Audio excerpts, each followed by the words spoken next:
Pada kesempatan kali ini Mimin akan membahas alur cerita spoiler Battle Truck di Heaven episode 174, yang dimana sebelum masuk ke ceritanya bisa dong bantu subscribe-nya tipis-tipis, dan juga jangan lupa like, comment, and share-nya ya teman-teman. Nggak usah banyak ongkos lagi, langsung aja kita ke videonya. Seruan diteriakkan disusul dengan dentuman gong kuno. Seketika sosok para tetua utama menara pil kecil muncul di panggung batu. Melihat kedatangan mereka, banyak orang segera membungkuk hormat. Namun di sisi lain, Xiaoyan yang memperhatikan ketujuh tetua itu terkejut dengan pondasi menara pil. Dia menyadari kekuatan empat tetua utama, terutama lelaki tua dengan muka yang datar yang berdiri di tengah rombongan. Lantas Xiaoyan pun berkata di dalam hatinya, dua banseng tingkat menengah, satu banseng tingkat tinggi, dan satu di tingkat awal doseng bintang 2. Pantas saja mereka sebanding dengan aula jiwa. Xiaoyan menyadari betapa menakutkannya pondasi paksi-paksi kuno yang telah lama berdiri di dataran tengah. Bersamaan dengan itu di sampingnya Yaolo berbisik bahwa tetua yang berada di tengah itu adalah tetua agung menara pil kecil yang paling dihormati di antara mereka, yang bahkan dirinya pun harus menyapa dengan sebutan senior. Di sisi lain, seolah merasakan tatapan Xiaoyan, tetua agung lantas balik menatapnya. Dalam sekejap Xiaoyan merasakan tekanan spiritual yang kuat yang tak terlihat, tapi karena kekuatannya sekarang berbeda, tekanan itu gagal menggoyahkannya. Melihat ketenangan Xiaoyan, tetua agung mengangguk sedikit sebelum mengalihkan pandangannya. Tak berselang beberapa waktu setelah kejadian itu, dengan suara kerasnya dan berwibawa, tetua agung mengumumkan bahwa pemilihan tetua baru menara pil Chen Se, Kai Se, dan aturan dasarnya sederhana, bebas mengambil bahan apapun dari gunung, dan siapa yang memurnikan pil obat tingkat tertinggi akan menjadi pemenangnya. Bagi yang memenuhi kualifikasi, segera maju dan mengambil posisi di lapangan, ucap tetua agung. Singkat waktu, banyak sosok segera melangkah maju mengambil posisi masing-masing di lapangan. Lantas Xiaoyan pun berkata, aku juga akan maju mengambil kesempatan ini, ucap Xiaoyan sambil tersenyum. Kemunculan Xiaoyan, seorang pemuda yang masih sangat muda, menarik banyak tatapan bingung dari tetua yang telah lama berada dalam pengasingan. Namun tetua agung segera menjelaskan bahwa Xiaoyan sebagai murid Yao Chen dan juara konferensi pil terakhir memenuhi syarat untuk berpartisipasi dalam ajang ini. Meskipun demikian, kerumunan masih berbisik menganggap Yao Chen hanya ingin Xiaoyan mencari pengalaman. Mengabaikan olokan semua orang, Xiaoyan lantas memejamkan matanya untuk memokuskan diri. Setelah semua alkemis siap, tetua agung memberi perintah untuk memulai. Seketika suasana menjadi tegang, banyak alkemis mengeluarkan tungku pil mereka dan api yang kekuatannya pun berbeda-beda. Namun Xiaoyan alih-alih mengeluarkan tungku pil, dia malah mengepalkan tangan kanannya sehingga nyala api surgawi segera bangkit, membesar di atas kepalanya dan membentuk tungku pil. Tungku pil dari api surgawi? Seru banyak orang sembari terkejut melihat trik itu. Tungku api yang terbentuk padat itu melayang di depan Xiaoyan. Keterampilan mengendalikan api surgawi hingga tingkat ini menunjukkan kontrol dan kekuatan spiritual yang luar biasa. Bahkan iblis tua Huo pun yang berada di dekatnya tertarik, meski ia mencibir anggota generasi muda selalu melakukan hal-hal yang tidak berguna. Namun Xiaoyan mengabaikan perkataan tersebut, dan dengan segera ia menjentikan jarinya ke tungku pil itu, dan api di dalamnya berubah menjadi naga api yang berputar-putar. Kemudian ia menutup mata. Semua orang terkejut, namun setelah demonstrasi keahlian barusan, tak ada yang berani meremehkan pemuda ini lagi. Bahkan tetua Xuan Kongzi pun bertanya-tanya pilihan apa yang akan dibuat Xiaoyan kali ini. Yaolo yang mendengar hal itu lantas menjelaskan bahwa ia hanya memberikan formula pil tingkat 9 tingkat rendah, karena formula tingkat 9 sangatlah langka, bahkan setara dengan keterampilan Dou kelas Tian. Saat Yaolo selesai bicara, Xiaoyan membuka mata dan mengeluarkan benih Bodhisattva. Kelompok Yaolo segera tahu bahwa ia ingin membuat pil Bodhisattva, namun Xuan Yi berkata pil Bodhisattva terbaik hanya bisa menarik pil 9 warna. Hal ini agak sulit jika untuk mengalahkan iblis tua Huo. ucapnya. Meskipun yang lain bingung mengapa ia tidak memilih pil tingkat 9, Yao Lao meyakini bahwa Xiaoyan pasti punya rencana sendiri. Di sisi lain, Xiaoyan tersenyum tipis. Ia tahu semua orang meremehkannya, tetapi yang tidak mereka ketahui adalah bahwa ia telah mendapatkan pengalaman pemurnian pil yang luar biasa selama 100 reinkarnasi di bawah pohon Bodhisattva. Setelah mengeluarkan benih Bodhisattva, Xiaoyan langsung mengayunkan tangannya. Seketika banyak sekali bahan obat meluncur dari cincin penyimpanan dan menumpuk di udara tepat di atas kepalanya. Melihat tumpukan bahan obat yang mencapai ribuan itu membuat para alkemis di sekitar menjadi terdiam. Mengabaikan keterkejutan mereka, lantas Xiaoyan menekan udara sehingga bahan obat itu dipisahkan dari tumpukan dan dengan cepat dilemparkan ke dalam kuali api buatannya. Dan bahan obat itu langsung dilahap oleh naga api di dalamnya. Banyaknya bahan obat itu melebihi kebutuhan pil Bodhisattva. Itu pun membingungkan kelompok Yao Lao meskipun mereka akhirnya sepakat untuk menunggu. Selama proses pemurnian, iblis tua Huo adalah kandidat terkuat. Setelah 10 hari berlangsung, sementara ini sudah banyak yang gagal. Iblis tua Huo berfokus meracik pil yang diyakini akan menarik pil 9 warna. 3 hari kemudian pun berlalu. Setelah sebagian besar alkemis telah selesai, fokus kini tertuju kepada iblis tua Huo dan juga Xiaoyan. Tiba-tiba suara keras terdengar, fluktuasi energi kuat menyebar dan awan petir segera terbentuk di atas kepala iblis tua Huo. Ketika awan itu menunjukkan 9 warna, iblis tua Huo tertawa bangga sembari menoleh ke arah Yao Lao. Wah, Yao Chen, sepertinya kali ini aku yang akan menang, ucap iblis tua Huo. Namun tiba-tiba tawa samar memotongnya.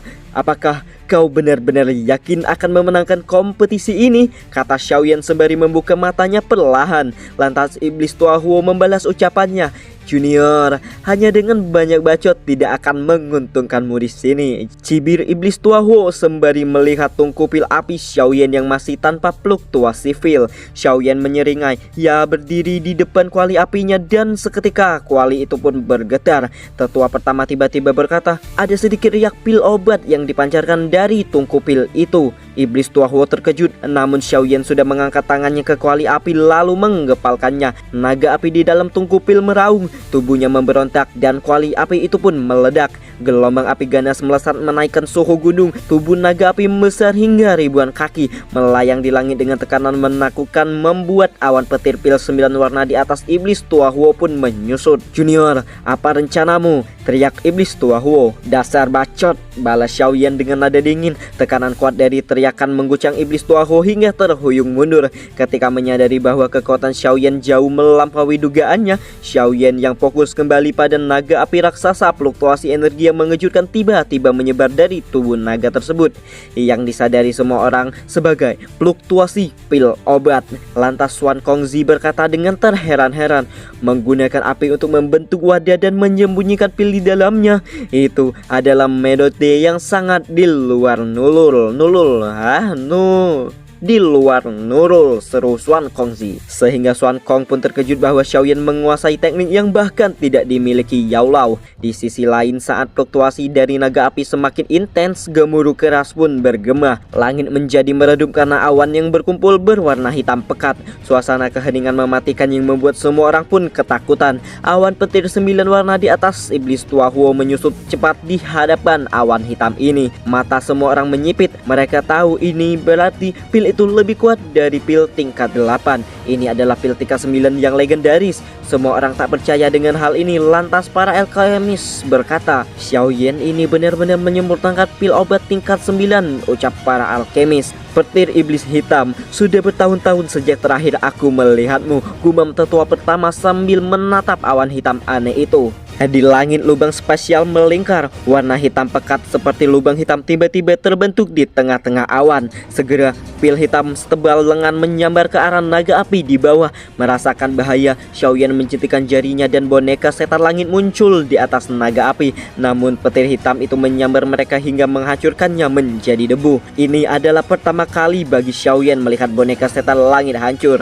Ekspresi Xiaoyan menjadi sangat serius. Ia harus bertindak sendiri. Ia menarik napas dalam-dalam melangkah maju dan muncul di langit tepat di atas naga api. Saat petir hitam mendekat, Xiaoyan mengepalkan tangannya sebagai elit doseng. Ia menarik energi di sekitar dan memfokuskannya ke tinjunya, menciptakan serangan yang mengerikan dengan energi menakutkan yang bersinar. Tinjunya pun meluncur ke arah petir hitam. Tabrakan itu menghasilkan badai destruktif yang mengerikan, menyapu ke segala arah. Seluruh langit seolah meledak dan petir pil berwarna-warni di atas kepala iblis tua Hu hancur lebur. Iblis tua Hu menatap langit yang kosong dengan ekspresi aneh. Badai energi menakutkan yang mengamuk di langit menyebabkan ruang di sekitar seperti runtuh dan menjadi hitam kelam dalam radius ribuan meter. Melihat kehancuran ini, Tetua Agung di panggung batu berkomentar bahwa ini seharusnya tidak terlalu sulit bagi Xiaoyan yang adalah doseng bintang 1 awal.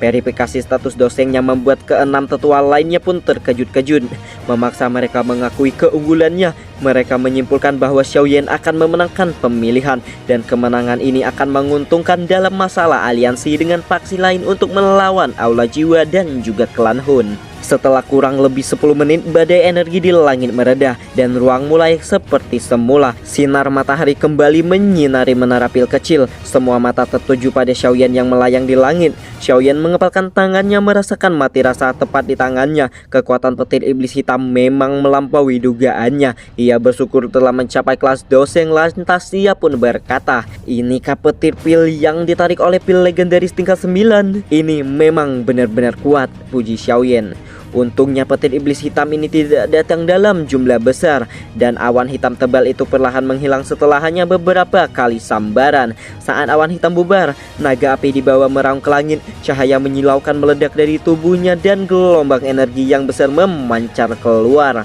Sinar cahaya itu melonjak melepaskan diri dari api yang menjebaknya dan melesat melayang ke langit. Mencoba kabur, Xiaoyan pun tertawa dan ia meraih sinar cahaya itu. Saat digapai, sinar cahaya itu menyusut cepat dan mengambil bentuk manusia yang mirip dengan tubuh Xiaoyan sendiri. Lantas Xiaoyan berkata, "Yao Yise, ini kapil legendaris tingkat 9 benar-benar bisa berubah menjadi bentuk manusia," gumam Xiaoyan. Jika dibiarkan kabur, pil harta karun tingkat 9 ini mungkin akan menjadi sesuatu yang misterius, tapi lebih mungkin dikonsumsi oleh ahli lain. Setelah beberapa saat, Xiaoyan menemukan kesempatan untuk mengunci pil obat itu di tempatnya. Ia menekan kening pil itu dengan tangan dan tubuh pil harta karun itu bergetar hebat, menyusut hingga berubah menjadi pil obat seukuran bola mata naga yang terbungkus kabut. Xiaoyan perlahan turun, matanya melirik iblis tua Huo yang wajahnya pucat karena marah. Iblis tua Huo memegang pil obat yang berwarna merah menyala di tangannya, tapi jelas ia telah kalah. Lantas tetua menara pil pun berkata, "Bisakah kalian berdua memperkenalkan pil obat yang telah kalian ciptakan?" Iblis tua Huo memperkenalkan pilnya dengan bangga. Pil misterius tenang api iblis. Pil obat tingkat 8 9 warna yang bisa meningkatkan kekuatan tempur bagi praktisi, ucapnya. Lalu Xiaoyan dengan lembut mengangkat pilnya. Ia pun tersenyum dan menjelaskan, "Pil pengembalian bodhisattva yang agung. Pil harta karun tingkat 9. Efeknya mirip dengan pil bodhisattva, namun pil ini meningkatkan persentase menerobos ke ranah banseng sebanyak 2 kali lipat." Penjelasan Xiaoyan memicu seruan kaget. Bahkan wajah tetua pertama sedikit berubah. Pil bodhisattva asli memiliki kemungkinan berhasil hampir 20%. Dengan peluang 2 kali lipat, pil pengembalian bodhisattva agung berarti tingkat keberhasilan yang menembus banseng mencapai lebih dari 40%. Jika berita ini menyebar, pil ini akan sangat dicari oleh elit Dozun, gumamnya. Pil ini adalah versi pil bodhisattva yang ditingkatkan, yang dipahami Xiaoyan melalui 100 reinkarnasi di bawah pohon bodhisattva. Namun kesulitan ia membutuhkan benih bodhisattva untuk bahan utamanya, dan Xiaoyan sekarang hanya memiliki kurang dari 10 benih. Seorang tetua memperingatkan Xiaoyan bahwa klaim palsu bisa mendiskualifikasinya. Xiaoyan membalas dengan senyum tipis dan menjamin kebenaran klaimnya. Setelah bertukar pandang, tetua agung akan bicara. Tingkat pil pengembalian bodhisattva agung telah melampaui tingkat pil misterius tenang api iblis. Pemenang terakhir dari seleksi ini adalah tuan muda ketiga keluarga Xiao atau ketua muda Pavilion Bintang Jatuh alias Xiaoyan. Dan berakhirlah sudah spoiler Battle Truck The Heaven pada episode kali ini. Jika kalian suka dengan videonya, jangan lupa bantu like, komen, dan subscribe-nya ya guys ya. Gua Bang Rap pamit undur diri dan xie xie.